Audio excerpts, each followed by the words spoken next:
Luis del Pino es Radio Libertad. La Unidad de Delincuencia Económica y Fiscal incautó durante el registro del despacho de José Luis Rodríguez Zapatero 2 agendas correspondientes a 2024 y 2025 que recogen algunas de las reuniones más relevantes mantenidas por el expresidente, investigado en estos momentos en la Audiencia Nacional por el rescate de Plus Ultra y por la tenencia de joyas de origen desconocido valoradas en 1,3 millones de euros. Las anotaciones reflejan encuentros con el exsecretario de Organización del PSOE, Santos Cerdán, una visita a la Fiscalía General del Estado al mismo día en que Álvaro García Ortiz conoció la apertura de la causa contra Alberto González Amador, pareja de Isabel Díaz Ayuso, y varias reuniones con el ex vicepresidente de la Junta de Andalucía, Gaspar Zarrías. La primera cita con Zarrías, condenado por prevaricación por el caso de los ERE, sentencia posteriormente anulada por el Tribunal Constitucional, tuvo lugar el 13 de mayo de 2024. El encuentro se produjo apenas 2 semanas antes de que el exdirigente andaluz incorporara la Ley de 10 conocida como la Fontanera del PSOE, a su consultora Zaño Sociedad Consultora el 1 de junio de ese mismo año. Pues muy interesante lo que se está sabiendo. Lo primero, enmarquemos la noticia dentro del mare magnum de información sobre la corrupción del Partido Socialista. En el registro al despacho de Zapatero, pues se incautó la UDEF de distintas informaciones y de distintos dispositivos y documentos y archivos electrónicos, y dentro de esa información hay un montón de mensajes intercambiados por Zapatero y su fiel secretaria Gertrudis, y hay algunos documentos como por ejemplo las agendas de Zapatero. ¿Qué hizo Zapatero cada día entre 2004 y 2025? Ahora mismo pues están, por supuesto, todas las terminales socialistas y la defensa de Zapatero diciendo que se han filtrado a los medios las agendas y las conversaciones que contienen cosas que no están relacionadas con la causa Plus Ultra y por tanto debería anularse todo porque esto es una vulneración del derecho de defensa y del derecho a la confidencialidad. Sí, es una vulneración de la confidencialidad. Sí, claro que sí. Se han conocido detalles sobre las andanzas de Zapatero que en principio no tienen que ver con la causa por la que se le está investigando y por tanto, hombre, se está afectando a su intimidad personal. Ahora, no por eso se va a anular la causa. El juez Calama ha abierto una investigación para ver quién ha filtrado la agenda de Zapatero y los mensajes con Gertrudis, y yo que sé, a lo mejor sanciona a algún abogado de alguna de las acusaciones por haber filtrado la cosa, pero vamos, la posibilidad de que se anule la causa porque se hayan filtrado cosas de la vida privada de Zapatero, pues es nula. No hay posibilidad de que se anule la causa. Si hubiera posibilidad de que se anulara una causa porque se filtran datos del sumario, pues entonces no habría ido a la cárcel Iñaki Urdangarín, porque vamos, se filtró todo sobre Iñaki Urdangarín. No habría ido a la cárcel tampoco Jaume Matas. ¿Se acuerdan ustedes de aquella frase, amiguito del alma? ¿Se acuerdan ustedes esas portadas del País con datos sobre las conversaciones telefónicas de Paco Camps? Anda, que no se filtraron cosas que afectaban a la intimidad de Paco Camps. Y por cierto, contra Paco Camps al final resulta que no había nada de nada. Fue absuelto en todos los juicios a los que se le sometió en la peculiar cacería judicial que se emprendió contra él. Filtraciones de sumarios ha habido muchas y las seguirá habiendo en los casos en que hablamos de personajes públicos, tipo, pues eso, Jaume Matas, tipo Paco Camps, aunque al final contra Paco Camps no había nada de nada, tipo Zapatero, pues oiga, hay un interés de la opinión pública por conocer y se producen filtraciones. Bueno, pues no sé, a lo mejor se puede llegar a sancionar en algún momento a un abogado. No sé si se ha sancionado alguna vez a alguno en nuestra historia judicial, supongo que sí, pero vamos, de anular la causa o las pruebas por ello, vamos, que se olvide Zapatero, que se olvide el PSOE y que se olvide la defensa del uno y de los otros. El asunto, ese es el marco general. Y ahora están empezando a salir los datos de la agenda de Zapatero y de las conversaciones con Gertrudis, y hay muchísimas cosas interesantes. Por ejemplo, a lo mejor resulta que es que Zapatero era algo más que un mero traficante de influencias, porque da la casualidad de que se producen una serie de reuniones con personajes clave de la trama del caso Cloacas, y en concreto se produce una reunión muy interesante con Gaspar Zarrías, poquitos días antes de que Gaspar Zarrías contrate a Leire Díez para inyectarle un dinero para sus actividades cloaquiles. Con lo cual, ¿jugó Zapatero algún papel en la trama de las cloacas? Porque a ver si gracias a la agenda vamos a poder añadir a otro imputado a esa trama de las cloacas. Me refiero a José Luis Rodríguez Zapatero. Y ya tenemos 3 vías por las cuales la trama de las cloacas podía reportar a Pedro Sánchez. La primera, por supuesto, Santos Cerdán, a quien el juez Pedraz sitúa en la cúspide de la trama de las cloacas, y que en aquel entonces era secretario de organización del Partido Socialista. La segunda vía es Serrano, el amigo íntimo de Pedro Sánchez, al que Pedro Sánchez puso a quebrar correos. Era una segunda manera de tener acceso al number one, pero ahora aparece una tercera, Zapatero. Zapatero se constata en la agenda, y de hecho ya conocíamos muchas de ellas, sus reuniones frecuentes con Pedro Sánchez. Pero ahora resulta que Zapatero también se reunía con los personajes de la cloaca socialista, con lo cual a lo mejor era la tercera vía por la que la cloaca socialista informaba a Pedro Sánchez o recibía instrucciones de Pedro Sánchez. De hecho, la implicación de Sánchez con Zapatero, de Sánchez y de su gobierno, pues parece bastante más estrecha de lo que sospechábamos. Escuchen.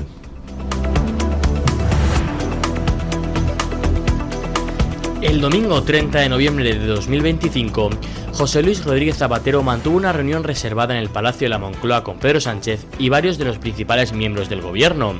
El encuentro se produjo poco antes de la detención de Julio Martínez y de varios directivos de Plus Ultra.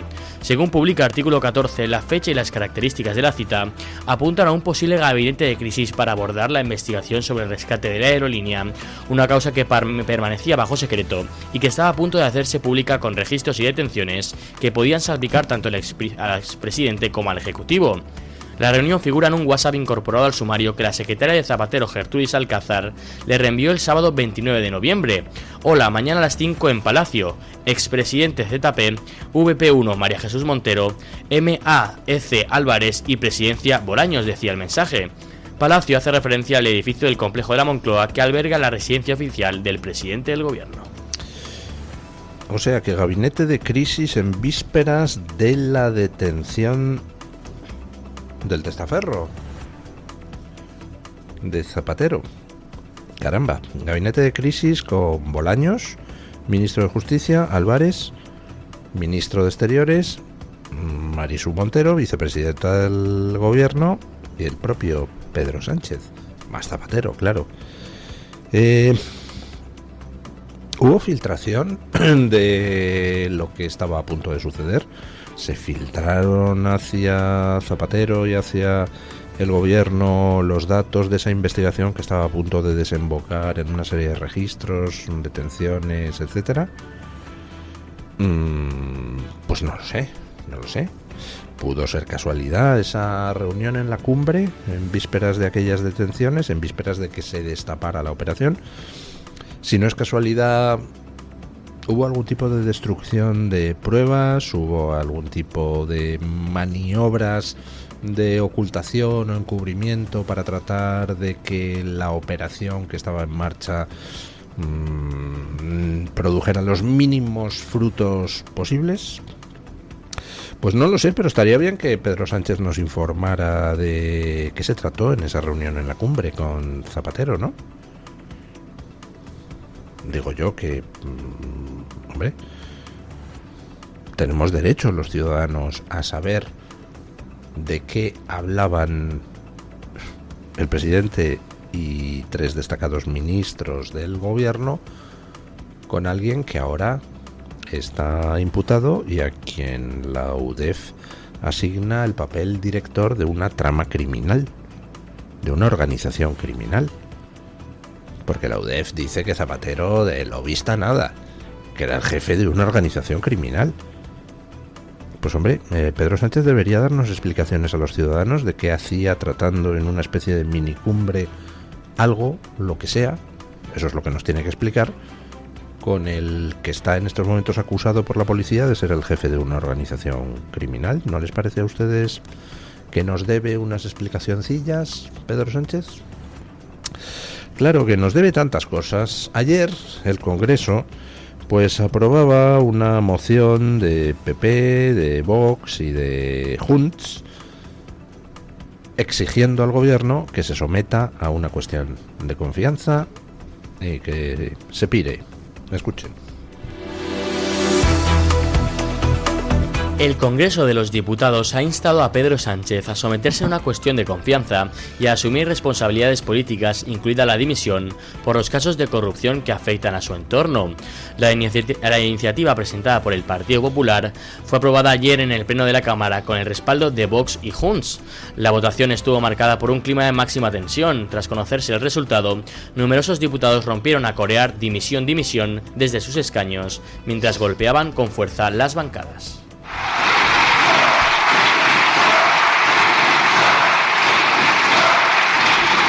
Muchísimas gracias. Bueno, y mientras que los diputados que quieren que Sánchez se someta a una cuestión de confianza gritaban dimisión, dimisión, pues el grupo socialista rompía en aplausos a Sánchez y Sánchez se aplaudía a sí mismo. La verdad es que las imágenes son curiosas. Se aplaudía a sí mismo muy sonriente. Viendo ese aplauso a Sánchez de todo el grupo socialista unánimemente, pues no he podido evitar, bueno, de todo el grupo socialista y de los socios de Sánchez. Ahí estaba también Yolanda Díaz aplaudiendo. No he podido evitar acordarme de esas imágenes donde los mismos, exactamente, incluida Yolanda Díaz, que estaba a su lado, aplaudían todos a Ábalos, 7 minutos aplaudiendo a José Luis Ábalos. Debían de estarle aplaudiendo la última faena. ¿Le están despidiendo a Sánchez? Porque aquí cada vez que se ponen a aplaudir como locos a alguien en el Congreso, el PSOE y sus amigos, ese alguien termina finiquitado políticamente al cabo de muy poco. La situación de Sánchez es insostenible. Ayer el mensaje que se lanza pues es el de un Sánchez que tiene a una mayoría absoluta del Congreso en contra y que le está pidiendo que se someta a una moción de confianza y que si la pierde, pues dimita tal como marca la ley. Lo que aprobó ayer el Congreso no tiene ningún valor legal, es simplemente una petición al gobierno y ya saben ustedes que contra el vicio de pedir está la virtud de no dar. Así que por supuesto Sánchez no va a hacer caso de lo que ayer el gobierno le pedía. Mejor dicho, Sánchez no tiene por qué hacer caso de lo que ayer el Congreso le pedía. Sánchez no tiene por qué convocar esa sesión para presentar una moción de confianza, no está obligado a ello. El único que puede decidir si se presenta una moción de confianza es él mismo, el propio Sánchez. Que el Congreso se lo pida no le obliga a nada. Ahora, eso sí, moralmente lo de ayer es un nuevo palo. Es una manera de decirle a Sánchez, sin presentar una moción de censura, que existe una mayoría del Congreso que en estos momentos exige elecciones. Bueno, ¿puede hacerse algo con eso? No, ya digo que no es una moción que tenga aplicación práctica inmediata. Ahora es un nuevo mensaje que se lanza a la opinión pública nacional y que se lanza a la opinión pública internacional. Y también es un nuevo mensaje que se lanza al propio Sánchez. Sí, ya sé que me dirán ustedes que a Sánchez le entra todo por un oído y le sale por el otro. Bueno, hasta cierto punto. Evidentemente, si le diera igual, pues no habría tratado de maniobrar todo lo que ha podido para evitar que se pudiera celebrar una votación como la de ayer. Una votación donde quedara claro que el Congreso le exige que se presente a una moción de confianza. Bueno, vamos con Venezuela, donde sigue subiendo el recuento de muertos. Vamos ya, el recuento oficial, por 235 muertos y más de 1000 heridos. Escuchen. Venezuela se encuentra sumida en una profunda emergencia nacional tras sufrir el pasado miércoles 24 de junio el evento sísmico más destructivo de su historia reciente. 2 terremotos de magnitud 7,2 y 7,5 sacudieron el norte y centro del país en apenas 39 segundos. El epicentro se localizó en el estado de Yaracuy y la escasa profundidad de los temblores multiplicó su impacto, provocando graves daños en Caracas y otras regiones, además de sentirse en varias ciudades de Colombia.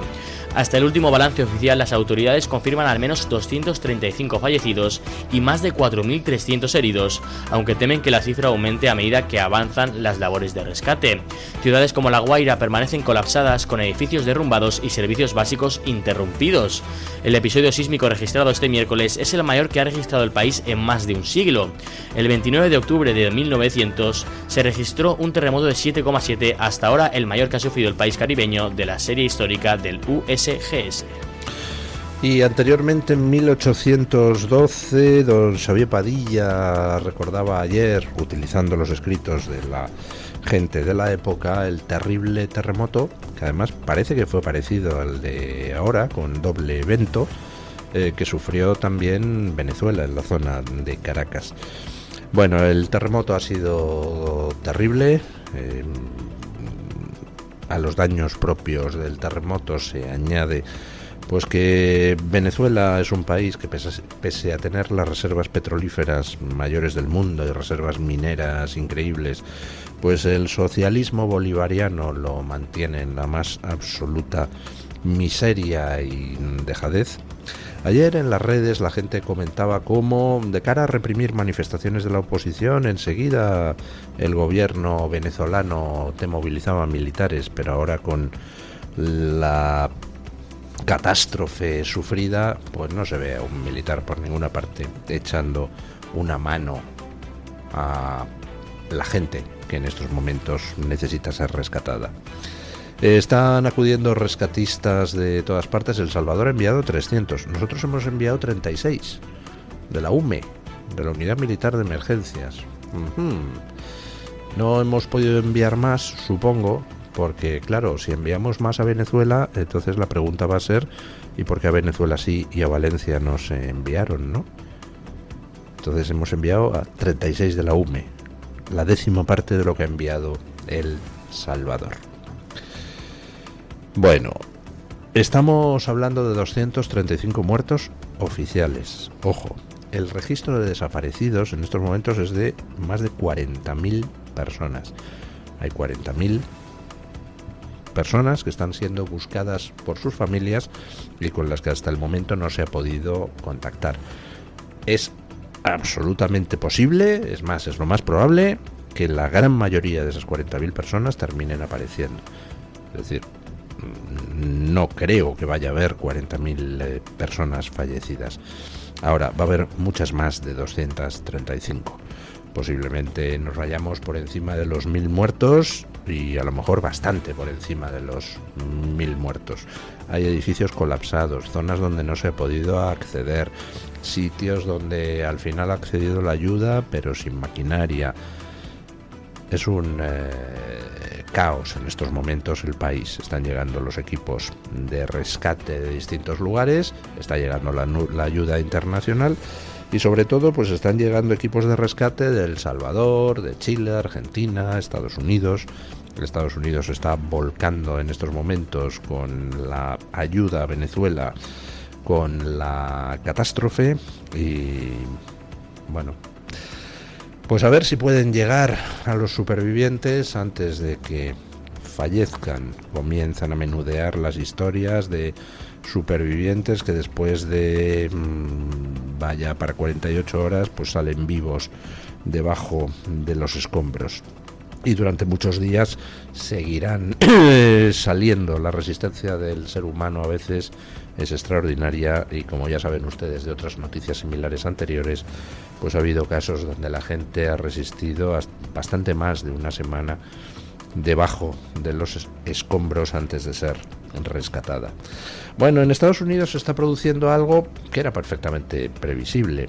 Ante el ascenso del trumpismo, del soberanismo, ante el ascenso de la, entre comillas, derecha, pues lejos de rectificar y de preguntarse algo tan simple como ¿por qué la gente está dejando de votarnos?, en el Partido Demócrata lo que hacen es lo contrario, huir hacia adelante, toman el control los más radicales. Ha pasado en Estados Unidos, está pasando en todo Occidente. La izquierda progre está en huida hacia adelante y cuanto más negro ven el panorama, más huyen hacia adelante en vez de parar y decir, a lo mejor nos estamos equivocando un poquito, ¿no? El Partido Demócrata se radicaliza en el estado de Nueva York, pero hasta extremos bastante llamativos. Escuchen. El alcalde de Nueva York, Zohran Mamdani, salió reforzado de las primarias demócratas, en las que varios candidatos respaldados por su ala izquierdista lograron importantes victorias con proyección hacia el Congreso. La principal sorpresa fue el triunfo de Darealiza Avila Chevalier, apoyada por Mamdani y por Democratic Socialists of America. Según The New York Post, derrotó por un estrecho margen al congresista Adriano Espaillat en el distrito 13 con el 49,3% de los votos frente al 46%, lo que llevó al veterano legislador a reconocer su derrota. También vencieron el excontralor Brett Lander y la asambleísta Claire Valdez, consolidando el avance del sector más radical del Partido Demócrata. Avila Chevalier y Valdez mantienen además una postura muy crítica con Israel, califican la ofensiva en Gaza de genocidio, reclaman el fin de la ayuda militar estadounidense y apoyan campañas de boicot y de desinversión. Bueno, es la paradoja de los cuadros del partido. Cuando las cosas empiezan a polarizarse, los cuadros del partido tiran hacia la radicalización. El electorado no.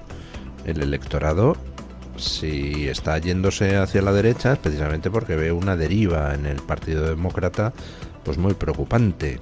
Pero claro, el electorado común no vota en las primarias del partido, ahí votan los más concienciados, los más radicales, y entre ellos lo que prima es el radicalismo. ¿Que la derecha asciende? Pues tenemos que redoblar los esfuerzos contra el fascismo y todas esas mandangas, con lo cual pues están colocando candidatos en las primarias del Partido Demócrata absolutamente radicalizados y demenciales, lo cual les va a sumir de cara a las elecciones en una crisis aún mayor, porque ese tirón hacia la radicalización no necesariamente implica que los electores te sigan y sigan aferrados a la cuerda de tu voto. Bueno, vamos con las noticias de interés general del Banco de Santander con Izam Garbin.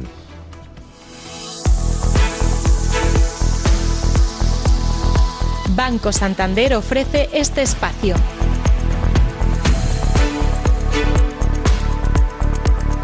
La rápida actuación de agentes de la Policía Nacional salvó la vida de un niño de 3 años en el barrio Vigués de Lavadores. Los policías acudieron tras recibir una llamada de emergencia de la madre que alertaba de que su hijo se había desvanecido y apenas respiraba. A su llegada, los agentes comprobaron la gravedad de la situación y cuando el niño dejó de respirar le realizaron maniobras de reanimación cardiopulmonar. Gracias a esta intervención, el pequeño volvió a respirar antes de la llegada de los servicios sanitarios que posteriormente lo estabilizaron. Semanas después se han vuelto a reencontrar los protagonistas de esta historia y en este encuentro los agentes pudieron compartir con el niño un buen momento que refleja la cercanía y el lado más cercano de la labor policial. Banco Santander ha ofrecido este espacio.